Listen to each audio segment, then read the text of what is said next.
Bienvenidos a 15 minutos de formación, Centro San Camilo. Y bueno, pues el día de hoy vamos a platicar con el maestro Daniel Cisneros sobre el taller de manejo de emociones. ¿Qué tal, Daniel? ¿Cómo estás? ¿Qué tal? Muy buenas tardes. Gracias por la invitación. Oye, Daniel, antes de empezar la entrevista estábamos platicando sobre qué aspectos o qué temática abordar en relación al taller de manejo de emociones. Y coincidimos en que queremos platicarles un poquito de cómo es la expectativa de este participante del taller. Cómo llegan, qué experimentan, cómo se van. ¿Qué nos puedes contar respecto a eso? Bueno, creo que algo importante, ¿no?, de este taller es el hecho de que las primeras sesiones la gente llega con una expectativa de tener como un control total acerca de sus emociones, y durante el transcurso del taller nos vamos dando cuenta que las emociones no es algo que se pueda dejar de sentir, sino que lo que se va modificando, ¿no?, durante el taller es la afectación o no de esas emociones dentro de mí. Eso es lo que se va modificando, que está muy, muy padre. Fíjate que en el tema de las emociones hacemos siempre un hincapié grande en que la emoción en sí no es tanto el problema, sino la gestión, ¿no? Sí. O sea, yo experimento la emoción, pero ¿cómo reacciono? Por ahí va más o menos, ¿no? El manejo de emociones. Sí, el manejo de emociones tiene que ver con eso, ¿no? Desde cómo logras tú identificar aquello que estás sintiendo hasta llegar al paso de cómo lo expresas, ¿no? Que eso es lo más importante. El cómo lo sientes y el cómo lo vas a llevar a cabo en actos, ¿no?, hacia afuera. ¿Tú crees que realmente este tema de las emociones o del manejo, ya en particular de las emociones, es algo que esté de moda?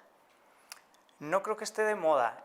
Quizá está de moda el hablar del tema. Sin embargo, okay, el tema de las emociones es algo que ha estado presente desde siempre en el ser humano. Lo que ha ido quizá es la forma en cómo vemos y hablamos a nuestras propias emociones, ¿no? Estas formas de dialogar con nosotros mismos, este discurso actual de positividad, que a veces suele llamársele positividad tóxica, ¿no?, de que siempre tenemos que estar bien, y no sabemos la funcionalidad de las emociones, ya sean de las llamadas positivas o de las negativas. Fíjate que una vez un amigo me dijo que él tenía la convicción de que era posible inhibir todas las emociones negativas. ¿Es real eso? Todas no. Se puede llegar a reprimir. Reprimir, pero, o sea, reprimir quiere decir la siento pero no la expreso. Sí. O no la experimentas. O no me doy cuenta que la estoy sintiendo y eso me genera un síntoma físico. Oh, ¿no? O sea, entonces somatizas lo que la emoción Exacto. te está dando. Sí, vas a somatizar, ¿no? Ya sean los hombros, en el estómago, dolores de cabeza, migrañas, dolores de huesos. Muelas. Sí, hasta enfermedades ya mucho más graves, ¿no? Como el cáncer, ¿no? Como el cáncer, sí, como alguna enfermedad renal crónica, ¿no?, etcétera, etcétera. Vamos a leer un poquito el objetivo del taller. Dice, utilizar la propia riqueza emocional, gobernándola y expresándola de modo adecuado. Esto es una exigencia insustituible en el proceso de crecimiento de la persona y en las relaciones interpersonales. Así es. Suena un poco denso este objetivo. Suena muy rebuscado, Muy ¿no? rebuscado. Ayúdanos a desmenuzarlo un poquito. En términos mucho más sencillos, voy a resumir con la frase que dice ahí, utilizar la propia riqueza emocional, ¿no? El hecho de tú poder trabajar las emociones no tanto desde toda la teoría que se ve, ¿no?, dentro del taller, sino trabajar las emociones desde el punto de vista propio, individual y personal de cada uno. ¿No? Por eso es lo padre del taller, ¿no? Sí, claro. O sea, la parte, digamos, la parte teórica que a fuerzas debe de estar en un taller, pero la parte práctica, donde realmente hago ejercicios, me imagino, sí, algunas dinámicas que tienen que ver con este proceso de manejo de emociones. Sí, se realizan muchas actividades. Y dentro de esas actividades lo más importante es cómo logramos aterrizar esta teoría que vemos dentro de los ejemplos que las mismas personas que están en el curso van diciendo, ¿no? Su propia experiencia, el cómo vivieron algo, el cómo lo sintieron, el cómo lo expresaron, y a través del curso, de la teoría que vamos viendo, cómo eso se puede ir modificando para que se modifique el cómo sientes tú las emociones. Ahora, yo tengo una duda ya personal, ¿no? Yo a lo mejor tomé tu taller a principio de año, ¿sí? Y adquirí algunas herramientas, sobre todo, como dice ahí, de la inteligencia emocional, ¿no? Pero de repente me enfrento a una situación dolorosa y complicada, donde estoy experimentando emociones que a lo mejor antes no me hacían tanto ruido. ¿Qué recomiendas hacer ahí? Retomar lo que aprendiste, buscar ayuda, volver a tomar el taller, o sea, ¿qué puede pasar en un momento así? Sí, mira, creo que uno de los primeros pasos, ¿no?, que se va a ver en el curso es el hecho de cómo lograr identificar algo que te movió.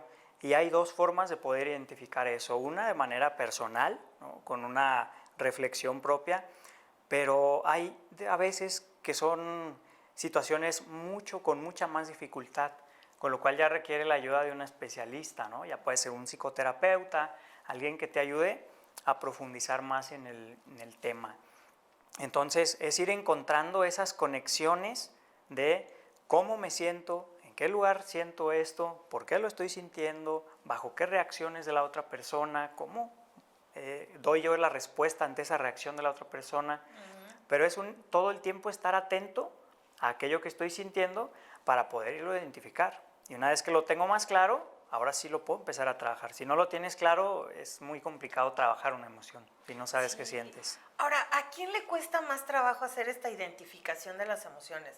¿A los adultos, a los adolescentes, a los niños? Tú con tu experiencia en consulta y con pacientes y también ahora de instructor de este taller de manejo de emociones, ¿crees que hay un momento en la vida en que es más complicado manejar las emociones? Creo que en todos los momentos puede llegar a ser complicado. Fíjate nomás, ¿no? yo quería zafarme por ahí un poquito. Lo que pasa es que la manifestación de cada una de estas complicaciones acerca de las emociones se da diferente en niños, en adolescentes, en adultos y en adultos mayores, ¿no? Esta manifestación se va a ver muy diferente en cada uno de ellos. Por ejemplo, los adultos tienen más capacidad de analizar, ¿no?, lo que se ve en clase, pero tienden más a reprimir sus emociones por el contexto social donde se encuentran, ¿no? Por ejemplo, los niños tienen menos capacidad de análisis en cuanto a la gestión emocional, pero son más capaces de poder expresarlo. Cada uno tiene sus pros y sus contras, por decirlo así. Sí, entonces no podemos englobar ni podemos decir, Exacto, porque eres adulto ya eres muy maduro y ya tienes una gestión más adecuada de las emociones, o los niños porque son chiquitos, hacen berrincho o lo que sea. sí. También creo que tiene que ver, salvo lo que tú comentas, la propia riqueza de la persona, ¿no? Sí. Los recursos que la persona tiene, ¿no? En este manejo de emociones. Creo que social y culturalmente hemos tenido como una represión en general de lo que son las emociones. Bueno, por lo menos generaciones como la mía, ya un poquito adulto Sí, en mayor, todas contemporáneo, pero, en todas hay. Bueno, Sí. ¿qué pasa con estas represiones? Lo que pasa es que las represiones, digamos, que las va experimentando la persona, ¿no?, va reprimiendo las emociones. ¿Por qué? Porque las emociones se transmiten, o la gestión de emociones, mejor dicho, se transmite de generación en generación. Entonces, si hay un adulto que no supo gestionar de manera adecuada sus emociones, de esa manera lo va a transmitir a los adolescentes, a los niños, ¿no? En ese sentido, siempre va a haber como esta represión, ¿sí? Y eso ha pasado, me imagino, en cualquier momento de la historia donde las emociones tienen Sí.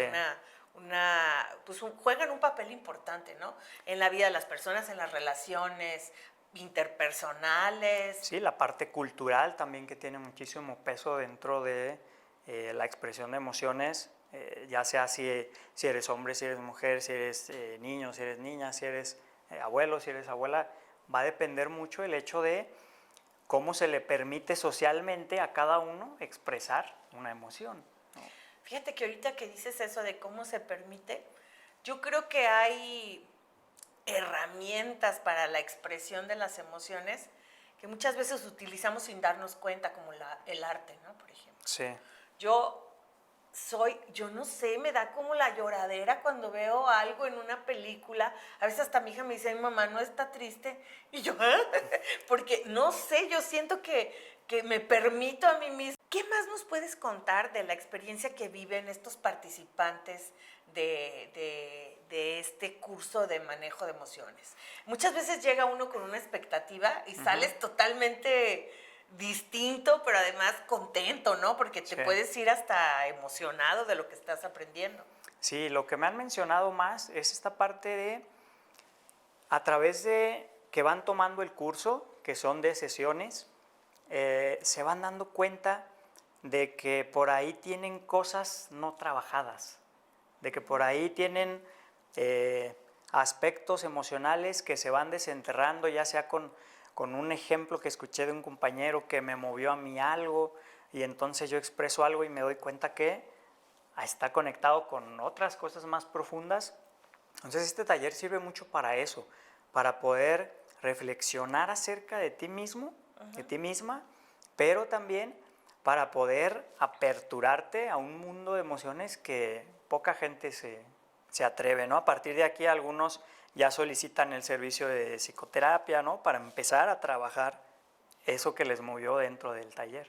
Fíjate, yo creo que esa parte es muy interesante y mucho pasa en los talleres del Centro San Camilo. Son vivenciales. Sí. Entonces, al volverse vivenciales, quiero decirles, es como si hicieras una pequeña terapia de grupo, ¿no? Cuando estás en cada sesión, porque me imagino, ustedes, ¿cómo está estructurado el curso? O sea, ¿cómo es la temática? Sí, generalmente el curso está estructurado en 10 sesiones. Estas sesiones son los martes, ¿no? De 5 de la tarde a 8 de la noche, son 3 horas y estamos estructurados pues en línea, el curso se da en línea, yo doy un descanso breve, digamos que dura hora y media, un descanso breve, otra hora y media para que sea muy ameno el curso, pero sobre todo con esto que mencionas, con los ejemplos de los participantes, con sus propias vivencias. Y ahí muchas veces pues van comentando cosas que se va sintiendo o generando esta unión de grupo, ¿no? Y que eso beneficia mucho para que otros puedan también expresar aquello que están sintiendo.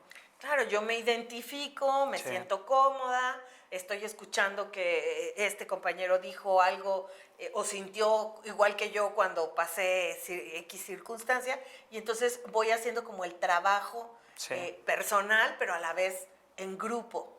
Sí. Y por ejemplo, en cuanto a los temas, ves, ahorita dijiste emociones, no sé, dijiste negativas y positivas. Ajá, socialmente así se les conoce. Así se les conoce. ¿Y hay básicas o cómo es la clasificación en cuanto a las emociones? Generalmente se dividen en dos, las emociones básicas o primarias, ¿no? Que son las ira, ¿no? Tristeza, alegría, asco, las emociones que todo mundo conoce. Pero también están las emociones secundarias, ¿no? Que son las emociones sociales, como por ejemplo la culpa, ¿no? La vergüenza, que ya tienen que ver con el contexto, con el otro. Entonces, sobre esas dos son las que más trabajamos. Bueno, pues la invitación está hecha a que participen en esta nueva emisión del taller de manejo de emociones, ya aquí con Daniel. Recuerde que si usted está interesado en participar, puede comunicarse con nosotros al 33 36 40 40 90 o visitar nuestra página www.camilos.org.mx. Y otra cosa que les quiero decir, además de darle las gracias a Daniel, si te gustó esta información que viste en este video, ayúdanos a compartirlo. A lo mejor alguna persona que tú conozcas puede estar interesada en participar en este taller. Daniel, muchísimas gracias. Sí, así es. La fecha es de inicio del siguiente taller es próximo 9 de mayo. Así que aquí los esperamos en Centro San Camilo. Estos fueron 15 minutos de formación.